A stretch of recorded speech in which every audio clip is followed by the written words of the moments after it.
Hey guys! If you're looking to learn more about development, real estate development projects, then you want to watch this episode on the Flip Side. So come on, get all your questions answered, send us your questions in the comments, and we would love to answer them all for you. My name is Diana Lizarazo, and today's guest speaker is Sam Herschel. Now, before we get started, I want to share some exciting news with you. I have a social networking platform for the real estate investing industry. So if you're an investor or you're a professional, so those that service investors, you want to be a part of this platform. If you're tired of judging yourself because you don't know enough, or you're tired of being judged by others, be a part of a supportive community.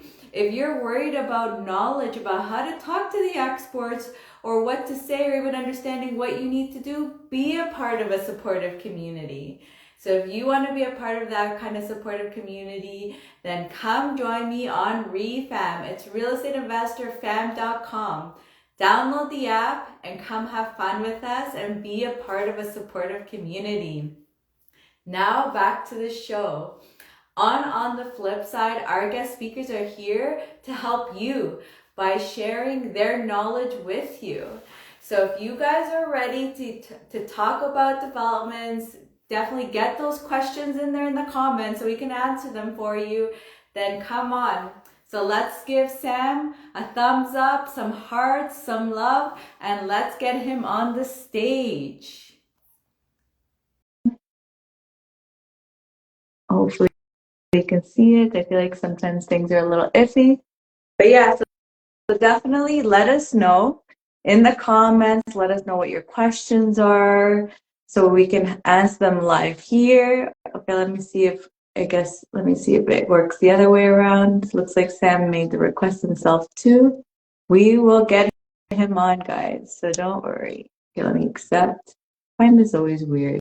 Why is it so glitchy, you guys? And then when I do it, it's for some reason not able to work. But yeah, let us know what your questions are. Let us, oh yeah, I think I sent a request and you've sent a request. I've accepted, you've accepted. What else can we do? Oh, here we are. Hey, Sam. Hey, how's it going, Deanna? Good. How are you? I'm excited to have you on. I think it's going to be a lot of fun. It's great to have someone with experience to share their knowledge. Likewise, happy to be here. Awesome. So let's start with, just so the viewers can get to know yourself. Tell us a little bit about yourself. What is your real estate strategy? What's your professional experience? Anything you'd love to share with the community? Sure. So I'm a licensed architect. I'm practicing here in Ontario. I've been in the industry for over a decade doing architectural design and development for other clients. More recently, I've co-founded Biosis Real Estate Development, a development company focused on multifamily apartments and providing new housing to the Ontario marketplace. So I started that company with three other partners. My first partner, Michael Davidson, he is a seasoned developer himself. His background is in technology sales, but he's been building his own portfolio of real estate and development projects. And we actually started working together a number of years ago, analyzing deals and looking for projects. He brought in a friend of his from his MBA program, Graham Potter. And Graham, he's a civil and structural engineer. He's a VP at Jewel Engineers. He's been, advising clients and doing civil engineering work for many, many years, over 14 years. And he wanted to get into the real estate development space for the same reason we all do, financial freedom, more control over projects, ability to translate our skill set to our own projects. And then I brought on another colleague and friend of mine, Dakota Scott, who I went to university with, and he's an architectural technologist and has worked for some of the largest engineering and architectural firms in Toronto. So together we have a well-rounded group of highly experienced professionals And we're working together to try and solve the housing crisis by building new apartment buildings. So that's kind of our background and how we got started as a team. Yeah, I love that. That's great. Like you said, it's well-rounded. So we're excited to hear what you're going to be sharing with us. So let's start with just what are building developments, and also why do people want it? Why should people want to get into it? Yeah, so there are different strategies if we're talking about real estate investing around development. Because development is a multi-phased technique, there are different exits that we can take advantage of. But the most obvious advantage to real estate development is that you are taking either a derelict building or an underutilized building or an empty plot of land, and you are massively increasing the value through forced appreciation. So whereas most investors might be familiar with duplex conversions or finding a below market property and fixing it up and then raising the rents, they tend to be relying on market appreciation so that their value of that building is increasing just through these renovations that they do. So we take that similar idea that we're actively contributing to that value appreciation, but on a much larger scale. So I'll give you an example. I have a single family home here in Guelph with a garage. It's a semi-detached garage. The garage is falling down. It's never been used as a garage in the last 15 years. I'm going to be tearing it down and building and putting 2 new units in its place, basically transforming the property into a triplex. I currently have about $400,000 in debt on the house, but the house is rented for $3,500 a month. Once I tear down the garage, put up 2 new units, I'll need about $600,000 to do that. Each unit will cash flow, will be rented. The basement unit is a 2-bedroom, be rented for about $2,200 a month. And then the main level house, which is a 2-level house, 3 bedrooms with a kitchen, dining room, family room, I'll be renting that roughly the same as the main house for $3,500. So if you do your math there, even with your debt servicing and expenses, I'll still be cash flowing about $5,000 a month clear. Total income will be about $10,000, and the value of the property would have gone from I think I got it appraised a few years ago around 800.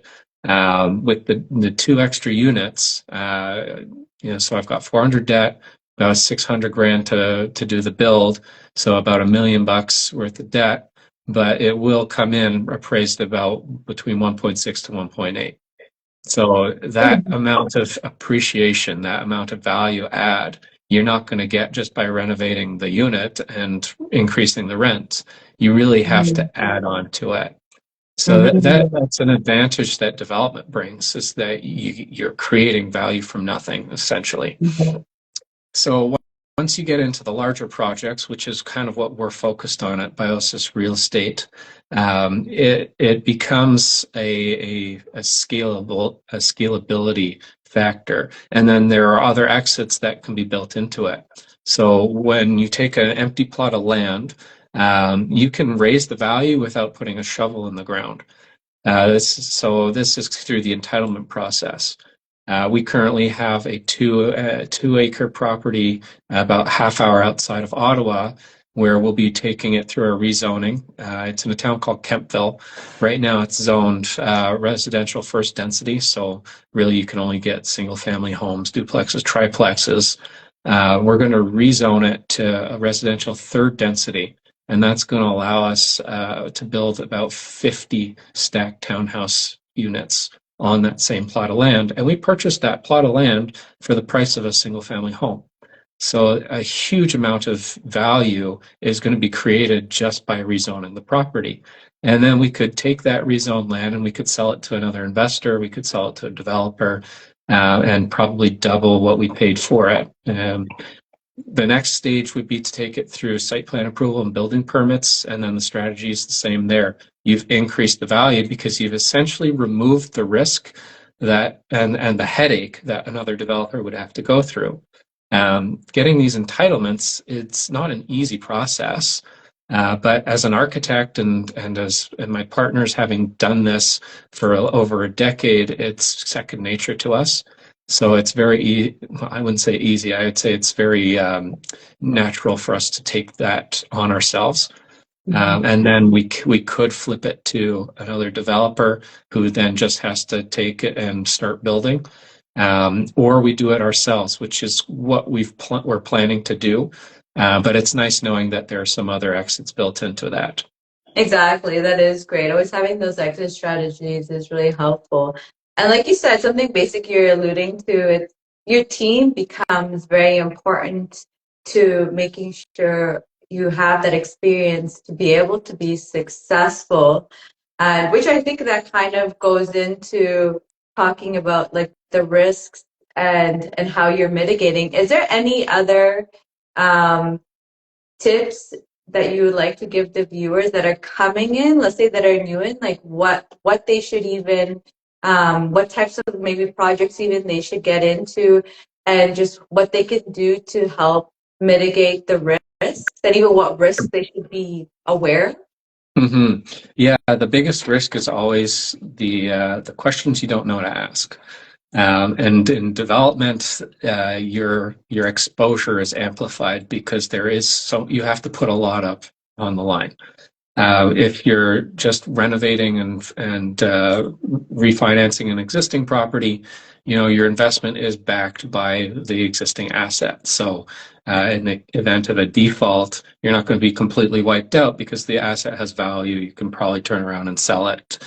Maybe you'll take a slight loss. But when it comes to real estate development, you're either taking an existing property and leveraging it to add on to it, which requires a lot of capital in your pocket to qualify for loans, or you're taking an empty plot of land, as we're doing, and saying, okay, let's group our funds with other investors to make it happen. Our investors as limited partners, they're protected, but us as the general partners, the ones leading the project, we have to put all of our assets on the line. In the event the project goes south, the bank is going to come after us. So we really have to know what we're doing, and we have to be on the ball. And this applies to all sorts of development projects. Your bank is going to be the one that tends to dictate the terms here. But the name of the game is risk mitigation. Any deal can be amazing on paper, but if you can't execute it, it's going to be the worst deal around. So in terms of advice, if you're just getting started, I would suggest start small. Duplex conversions, additions, adding 2 ADUs to an existing building. Those are great places to start because you already have an existing house, an existing asset that you can use as to help with your equity. You can then rent part of it out, depending on the strategy. You could keep part of it rented while you're doing this additional work, so your cash flow doesn't go down to zero. And then it's a relatively small, and I'll say quote unquote simple project to take on. You'll learn a ton, but the key to all of it is working with the right people. You need someone who is extremely knowledgeable, someone who understands your needs as an investor, not just the project and the design, but what you are required to do to meet your targets to make your underwriting work.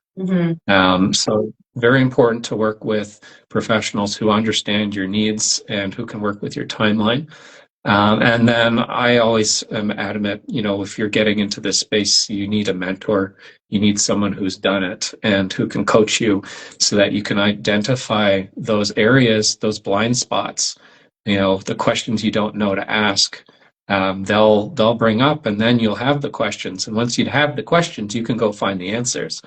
But if you don't have the questions, then you're going to get blindsided with some potentially serious financial consequences. 100%. And just having someone with so much more experience, I feel like that even gives you the confidence to be able to work on these kind of projects. Because I can imagine that for people coming in, it can be very daunting and scary to think of having to deal with these kind of projects or big projects, where it's like having those experts, having those mentors, people that can really guide you. Just I feel like you use them as your confidence builder, because they will, guide you in the right directions. Also, another thing that I was very interested that you said, and I think you were saying, and I just wanted to confirm, it sounds like there's basically two types of way to invest in general. You were saying, or at least you spoke of two. One was if there's a property on the land, then at least you can rent it while you're doing the work that you need to do for the development side of things. And then there's the one for land where it sounded like you said in that approach, because you probably can't get very much money from it, you guys went all cash into it, and then you're going through the development process? So the great thing about real estate development and real estate investing in general is that there's no one path. There's no one specific way of doing something. It's all about what you can come up with, your creativity. But I would distill it down to two methods of investing. There's the passive approach and the active approach. And that's going to come down to your level of comfort. If you want to be the hands-on working partner, then you really do have to understand all the ins and outs of the business. But if you want to take advantage of the benefits of development, but maybe you're already an expert in a different field, you don't want to have a career change and do this full time. Well, then you partner with someone who is doing it full time and has that experience. And then you come on as the financial partner, either through a joint venture or through a limited partnership, which is what we're doing with our larger investments. These like the 50-unit stacked townhouse development, it's too big a project for any one or even three or four people that can take on themselves. So we have to bring on a lot of other investors to help out. But the fact that we each have such a long track record and history in the industry, that gives a lot of credibility and helps our passive investors feel like their money is being put to good use and is being well managed.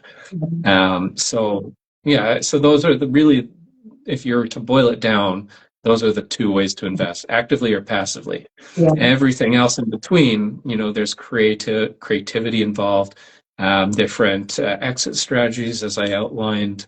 The world's kind of your oyster in terms of how you want to manage your business. Mm-hmm. I love that. And even for those that are learning to get in, I feel like I personally also like that approach. If you have the money available, it's like you said, be probably the passive investor, but ask on the active side, hey, I want to be involved, because you can see how both sides work. You can see how yourself will react for investing the money, but at the same time, you're learning all the steps and getting to see what's going involved. So I even to be honest, I feel like that's always the best approach, is like getting in there, and it's just like, yes, you're providing like free labor to say, but at the same time, you're really getting to learn, and you're getting to even understand what it feels like to be the limited partner or the money partner. And you get to also understand the active side of things, which I think learning both are very important. Actually, I did that. Well, I knew the active side of my business because I had been doing specifically flipping and renovation. But it's funny, I was actually very nervous to use other people's money. So but I knew very much, because I had already been doing this, but I knew how to do everything, which gave me a benefit, because when I went to go to him, I was like, I want to see what it feels like, what someone with experience, how they work on their projects, and I'll invest my money into it, because I wanted to know how it was to even feel like what would I care about as a passive investor, and how would I feel with certain things. And I can tell you that was like a great learning experience. And it was nice because I knew actually already the active side. So I even did it, even though I knew in the active side a lot of stuff. But I just wanted to see, what would the passive sides care about. Yeah, you hit the nail on the head. It's a great way to do it. Mhm. Yeah, because starting passively, getting to know the sponsors, taking an active role, maybe. I mean, technically, if you're a passive investor, you're not supposed to be an active member, but there's no rules that prevent you from volunteering your time and taking a bit more of a hands-on approach if the sponsors are okay with it. Yeah, exactly. Just because, yeah, like that. There's so much learning on both sides. And okay, so yeah, I guess you're saying, so let's say on the active side, just so people can learn a little bit more, what do you generally see? Because I know exactly you said like things can get creative, but what do you generally see as the roles that come out on the active side? The roles that come out of the Like active side. Yeah. yeah, like people that come together to work together. Like generally, how do you see people dividing their roles on, dividing and conquering of Mhm. getting a development project going? Yeah, so there's to simplify it, there's three aspects to any deal. There's the property itself, putting the deal together, doing the negotiations, getting the financing lined up.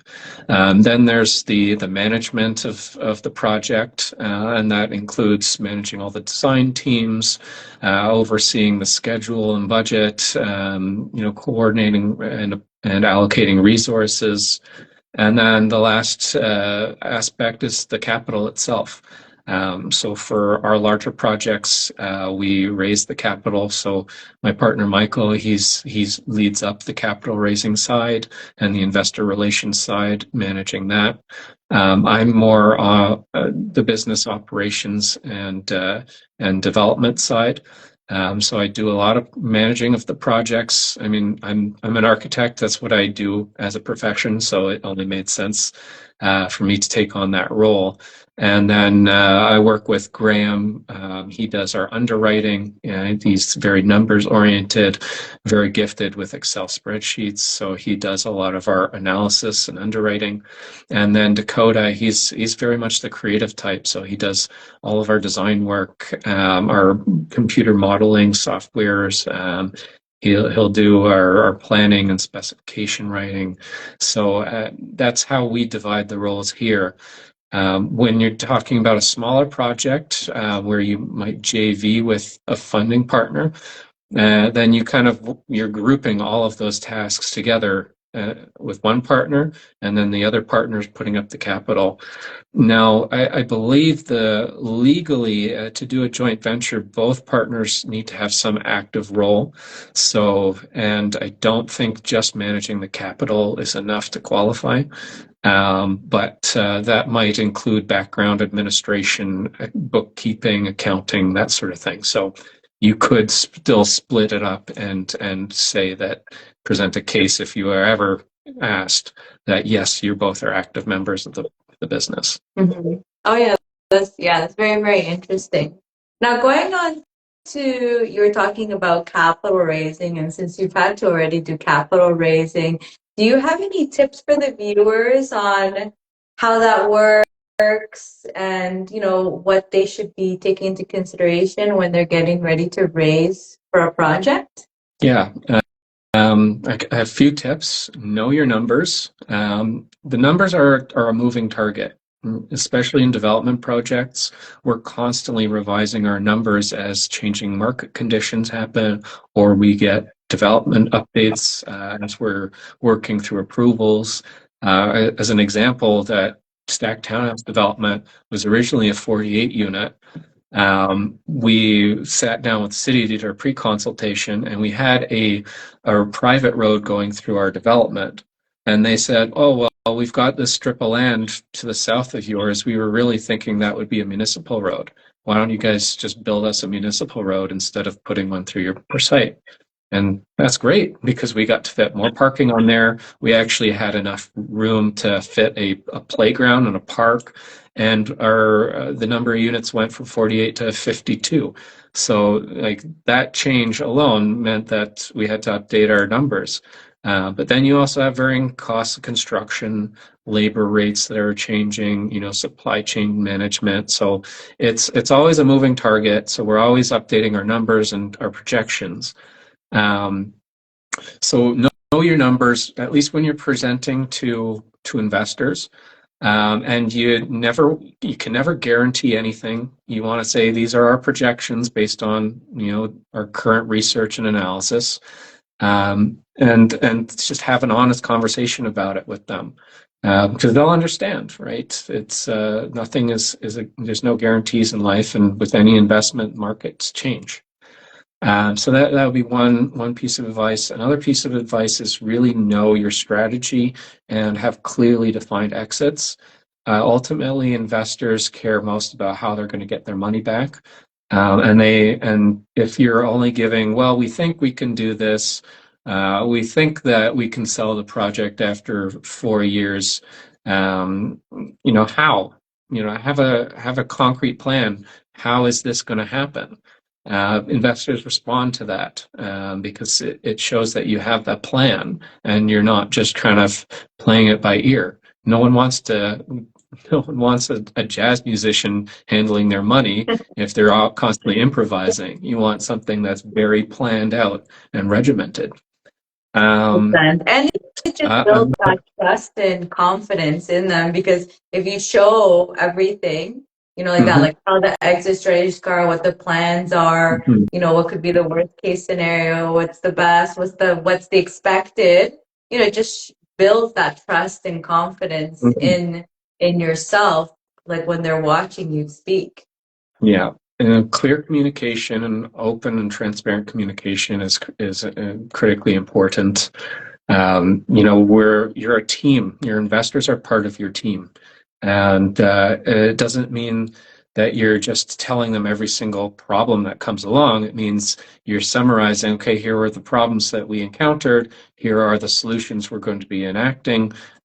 Here's where the project's tracking. Here are the changes to our future projections. Yeah, as long as you're open and clear, everyone typically understands, and it shows that you are, being a good steward of their capital. Yeah. Again, yeah, like you said, building that trust and confidence in you, because if there even has a problem come up that has to be said because it involves them, at least if they're aware from it and being prepared from it for it, I feel like that will just help them. I feel like that's been a lot of the problems, to be honest, that happened in these last few years with all these changes.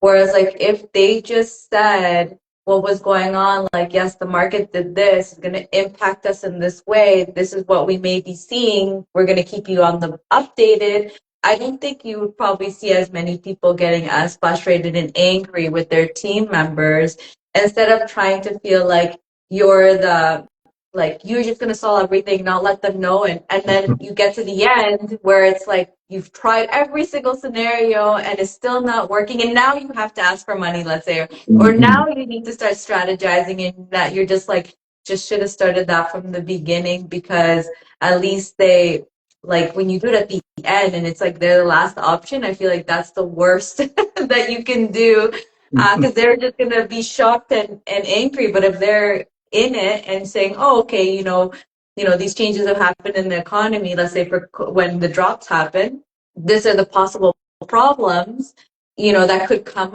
up. We're keeping an eye on it. We'll keep you posted. I feel like that, okay, puts at least them in a mind frame. Okay, now I need to maybe start preparing to, we need to inject some extra cash. Maybe where's that coming from or whatever, just knowing what is there to be prepared for if things happen. Absolutely. I like to compare it to a marriage. You really are getting married with your investors, and any successful marriage is entirely based on communication. If you're not communicating with your spouse, if you're not working on problems together, that typically causes friction and causes mistrust. And as soon as trust is broken, then the relationship is broken.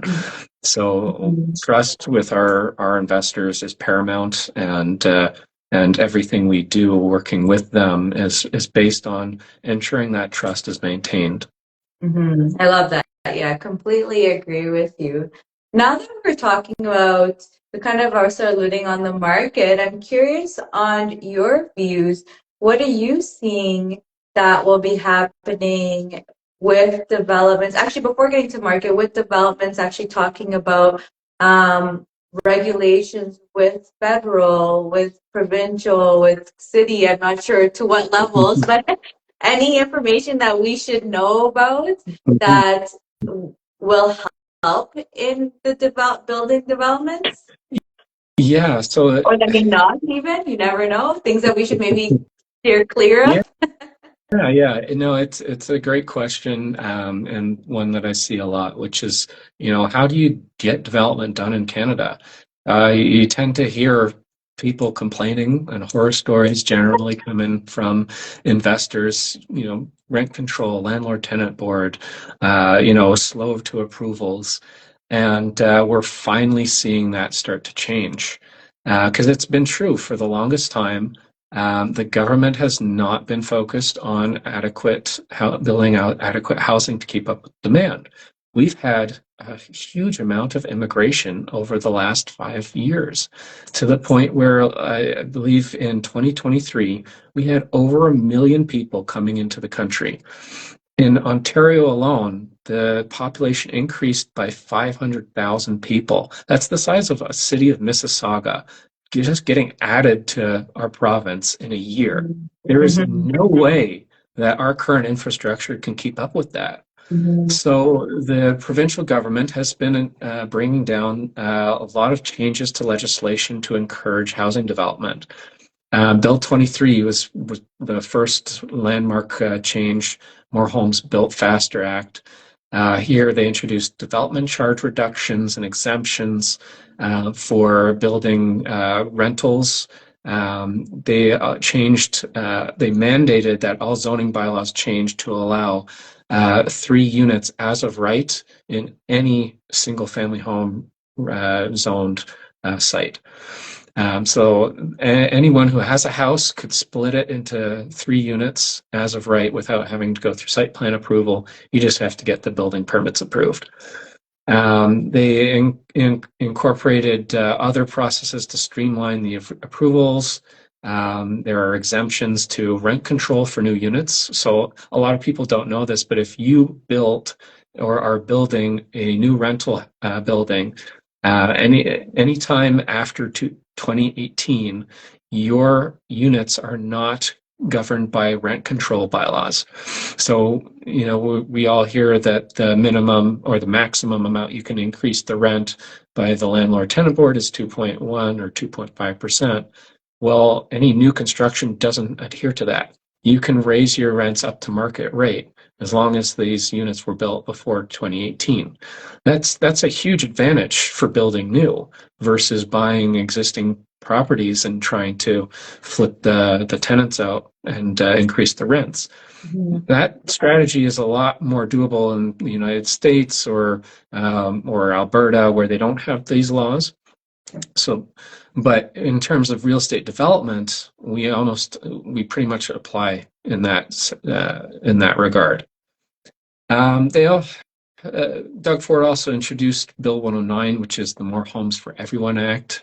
So this is where he introduced time limits on reviewing reviewing applications. For site plan approval, they've got 60 days to review an application that's deemed complete anyway.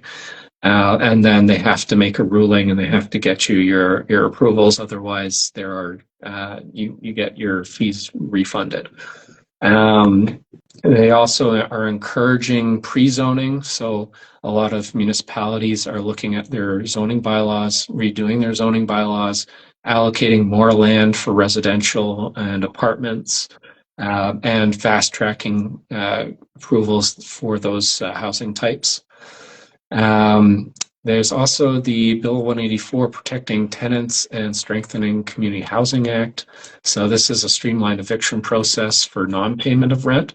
I actually had to go through this on one of my own properties. If you look at the Facebook groups, 12 to 18 months to evict a tenant, 8 to 12 months to evict a tenant. It took me 3 months to get through it because my tenant had stopped paying. So that's a huge relief for a lot of landlords. That isn't talked about enough. Because investors are still have this idea that investing in Ontario has too many restrictions and the landlord tenant board is too backed up, which is true, but Doug Ford is working on it and the changes are making a difference. And That's then amazing. Yeah, I didn't know that either, actually. Thank God I haven't had to do one yet this year. And so once it comes, I guess I'll have to see. Or who knows? I feel like things are changing on a yearly basis. Who knows? Maybe it gets shorter, maybe it gets longer again. Who even knows? They've been pumping a lot of money into trying to hire paralegals and expand, like who can make rulings and judgments for the landlord-tenant board. So I expect there will be more changes coming. I don't know exactly what those changes are going to be, but it's needed.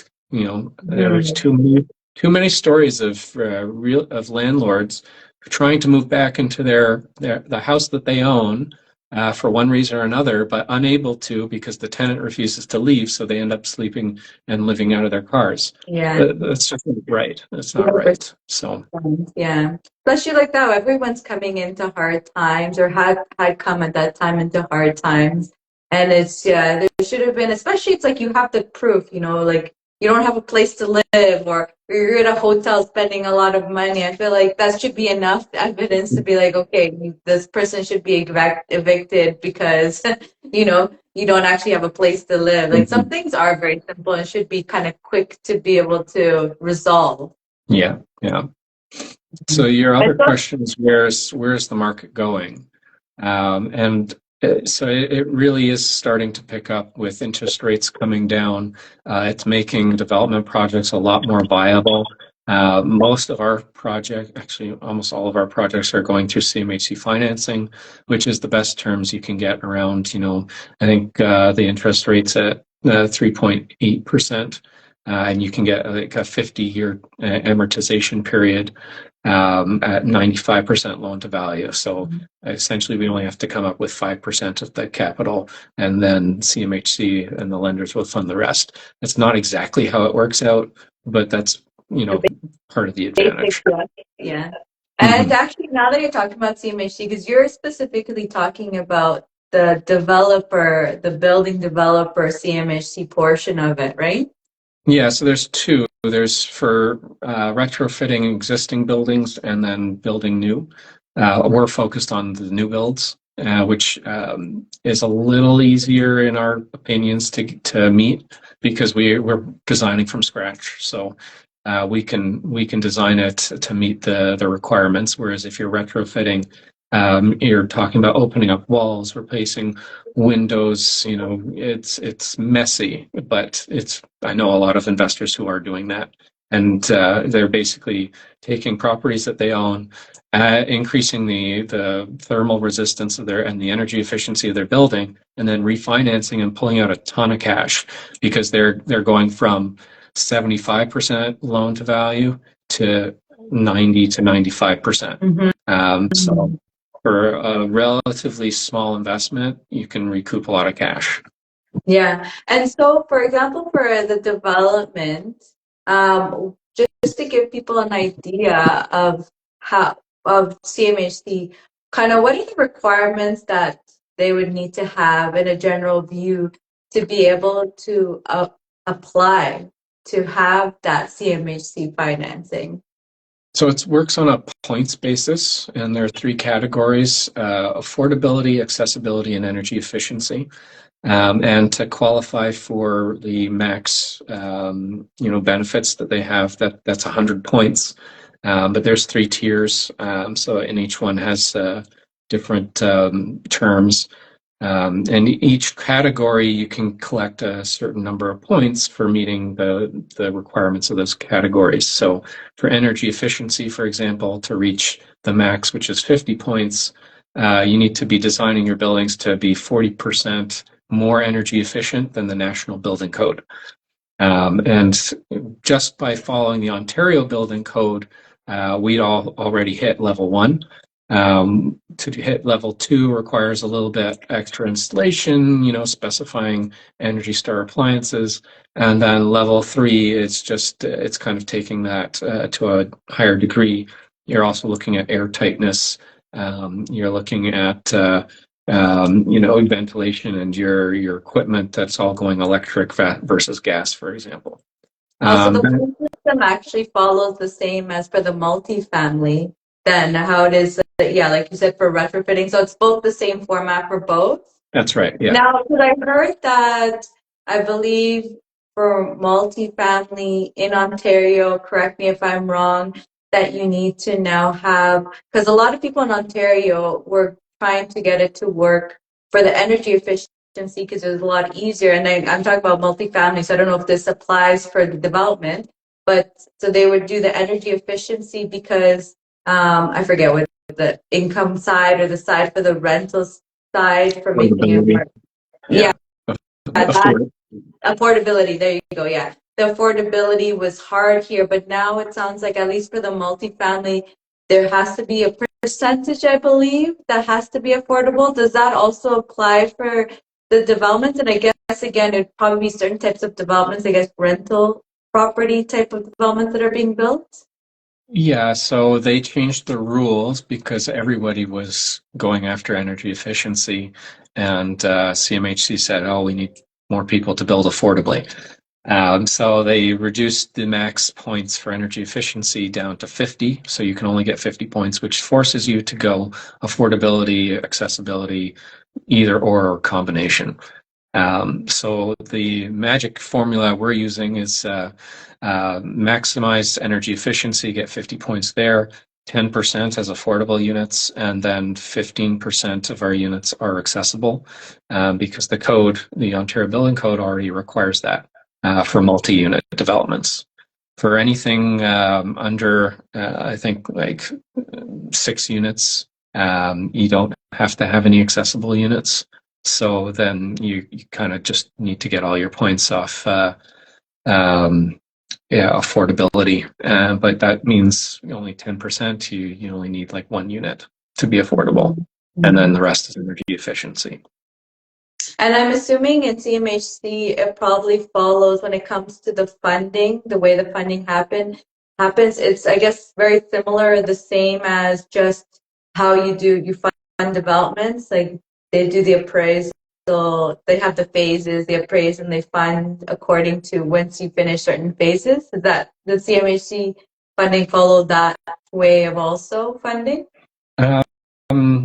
So there's an application process, there's an application fee. There are a lot of attestation letters you have to submit. You have to submit the designs and basically your building permit because they won't fund anything if there's an existing structure. Unless it's been vacant for over a year, you have to tear it down before they'll fund it. So there are a lot of rules that you have to follow and hoops you have to jump through, as you do with any government body. But in the end, it's worth it because you get the best terms on the market. Mm-hmm. Mm-hmm. That's great. But the funding, yeah, because you said a 50-year amortization period. But the terms are, I guess, short. Like, oh no, I guess terms are the same. It'd probably be a 5-year term anyways. Could probably take a minimum 5 years to just get those bigger developments working. Yeah, them anyways. The minimum is 5 years. I think they tend to range between 5 to 10 years, 10-year terms.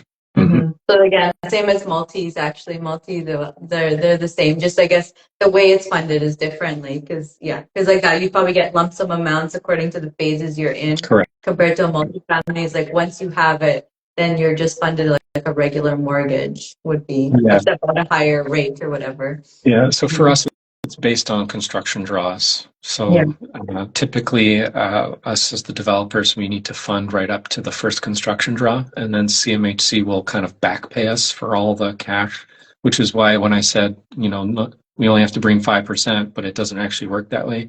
It's because it doesn't. We have to come up with a lot more money to get us to that point where then CMHC comes and funds us. And then they do fund every subsequent draw. But there's a whole process for applying for that funding, and there's a review process. There's certification letters that are required. It's an ordeal. So that means we carry quite a significant amount of float. So that's capital we set aside in liquid cash to pay for work that our contractors are doing on site, and then CMHC reimburses us because there are, as part of the Construction Act, you have a set time period. Once the contractor sends you a legitimate invoice, you have a set amount of time to verify and then pay that invoice. Otherwise, the subs could place a lien on your property. So we carry a lot of liquid cash to be able to pay them, so we don't have that issue pop up. But then CMHC again will fund the next draw for us, and we recoup a lot of that. Mm-hmm. Makes sense. And managing cash flows in development is absolutely critical, and it's where most developers trip up because they run out of cash, even though the project is performing great. They're on schedule, on budget. They don't factor in these delays because of CMHC, because of the certification process. And all of a sudden, the contractors haven't been paid, so they don't show up on site. They place a lien on the property. The project stalls, and then the project stalls, and then your lender's like, "Why is the project stalling?" And it just divulges into litigation. And that's how. And if the contractors fronting a lot of the costs themselves, they can run into cash flow issues and they can go bankrupt. So you got to plan for these in advance. Now, this is for larger developments typically, but even like smaller ones, if you're not properly managing your cash flows, you can get into some trouble. 100%. I think in any type of investment, to be honest, you always want to have contingencies in place for your cash flow. And that being said, so what recommendations do you have for the viewers when it comes to labor, like making sure you have the funds for your labor, for your material, especially like that we saw in COVID, changes happening from that. I'm sure lots of people had learning experiences. And so what would you recommend so that you can make sure that project keeps on going and there aren't delays? So some techniques that we use is to pre-purchase material. If we find that we know what we want to buy and we can get a really good price, we pre-order it, we get it into a self-storage unit, and we just make sure that it's there and available and ready for use.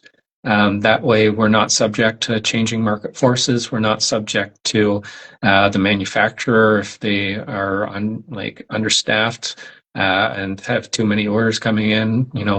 We're eliminating that risk of being bumped and then delaying the project.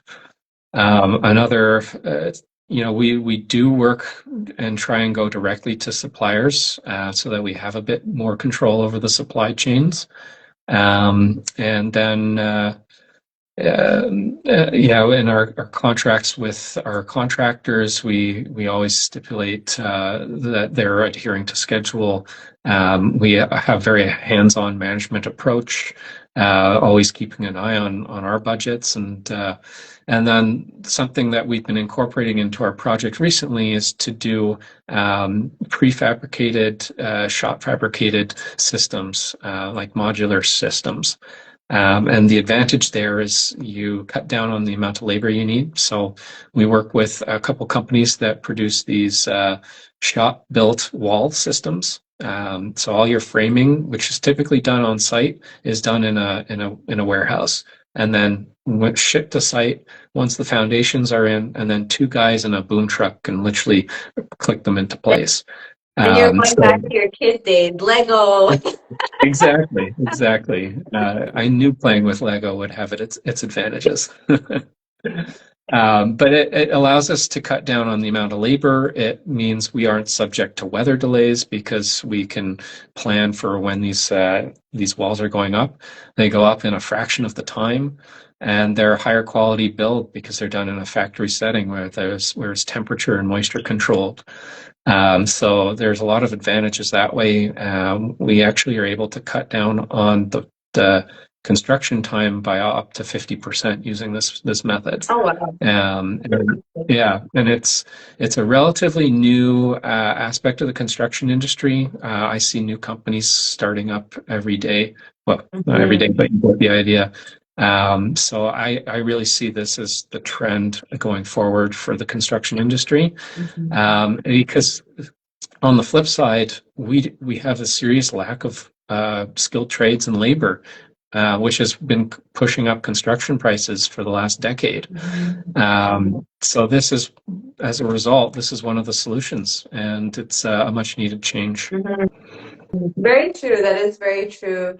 That right now it's all about speed and cost, being able to reduce costs because things have gotten so expensive. It's just like, what are the best ways to get this at better cost while still maintaining the quality, or even sometimes even better. I've even heard some things have better quality than what they were in the past. And also, like you said, that the labor is hard. The trades are very hard right now, or still hard.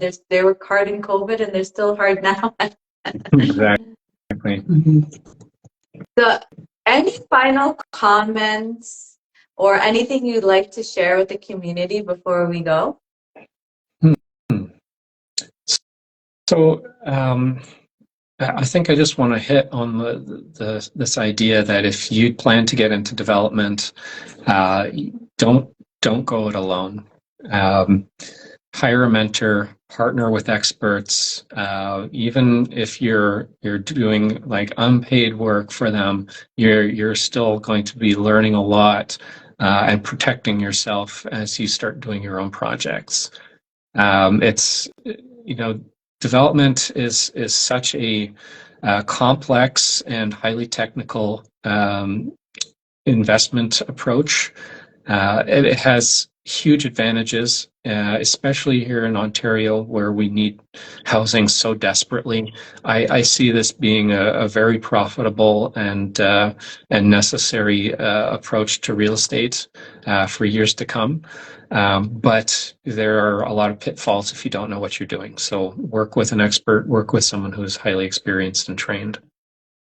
I completely agree with you. And I think actually, to be honest, I would say one of the nice things that have come up with the prices of going up is that you are, to be honest, forced to collaborate a lot more, which is, I think, a benefit because, like you said, working it alone, it's hard, and this is kind of forcing everyone to now get into a very collaborative mode, working together with people anyways, because I mean, our money has become like so much smaller than it used to be. So I think in that sense, to be honest, I think it's something that a good that has come from it that we're putting ourselves in positions where we have to collaborate. I mean, generally the big multifamilies and the developments, the bigger developments are already a collaborative type. But I think it's just nice that I think it's forcing people to more collaborate and so, I mean, those skills become very important to be able to collaborate and understand each other, get to know each other. You get so much further working with other people than you will trying to do everything for yourself. So add value where you can, work and meet as many people as you can. Always operate with the utmost integrity and try and raise the tide for everybody.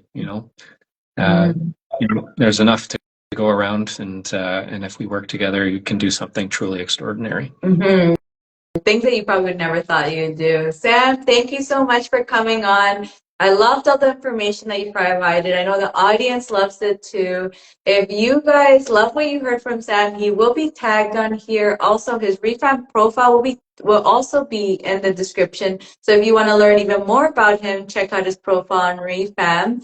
And you can DM him, follow him, see what he's up to these days. And if you love what you heard from me and you want to stay up on top of my shows or what I'm up to these days, definitely follow me too. Sam, thank you so much for coming on. Thanks, Dana. Happy to be here. Thank you for having me. Awesome. We'll see everyone in the next episode. Bye, Sam. Bye, everyone.